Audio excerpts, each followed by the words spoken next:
Eat Bulaga host na si Atasha Mulak nag-stand out at hindi nagpakabog bilang muse ng TNT Tropang Giga sa ginanap na PBA Season 49 opening ceremonies. Nito nga lamang linggo ng gabi August 18 ay nagsimula na naman ang panibagong season ng PBA kung saan ay inaabangan ng marami ang mga bagong imports, rookies at rules na idinagdag sa liga. Inaabangan din ng marami ang mga naggagandahang muse ng bawat teams na magdadala ng karagdagang sigla sa opening ceremony ng PBA Season 49, kabilang nga sa mga muse sina Julie Ann San Jose at ang Eat Bulaga host na si Atasha Mulak na talaga nga namang hindi nagpakabog at nag-stand out sa ginanap na opening ceremony. Matatandaan na nito lamang ding nakaraang taon ng 2023 sa ika-48 season ng PBA nang kunin din bilang muse ng TNT Tropang Giga si Atasha Mulak. Hindi na nga nila ito pinakawalan sa PBA Season 49 dahil sa talaga nga namang napakaganda at napaka-klase ni Atasha Mulak na kayang-kaya makipagsabayan at makipagtalbugan sa iba pang naggagandahang muse ng bawat teams. Narito ating panuurin ang iilang video mula sa ginanap na PBA Season 49 opening ceremonies.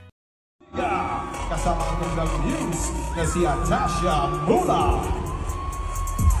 The players: Ryan Reyes, Kelly Williams, Jason Castro, Calvin Ocana, Kim Montalvo, Henry Galinato, JD Tocab, Glenn Cobentin, Carl Ryan Cruz, Brian Emuela, Manuela Strasser, Jewel Ponferrada, Kim Orin, Nervin Flores, R.R. Pogoy, J.D. Aaron, Quincy Miller, Team Manager and Head Coach Jojo Lastimosa.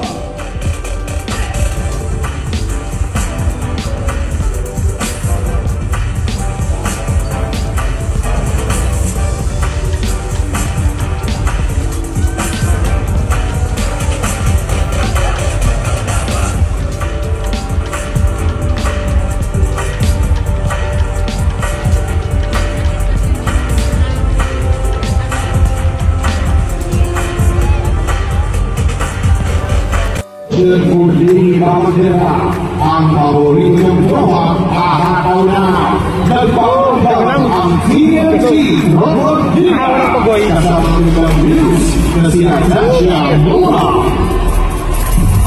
The players: Ryan Reyes, Kelly Williams, Jason Castro, Calvin Ocana, Kim Montalvo, Henry Galinato, JD Tocab, Glenn Cobentin, Carl Ryan Cruz, Brian Emuela, Manuela Strasser, Jewel Ponferrada, Kim Orin, Nervin Flores, R.R. Pogoy, J.D. Aaron, Quincy Miller, Team Manager and Head Coach Jojo Lastimosa.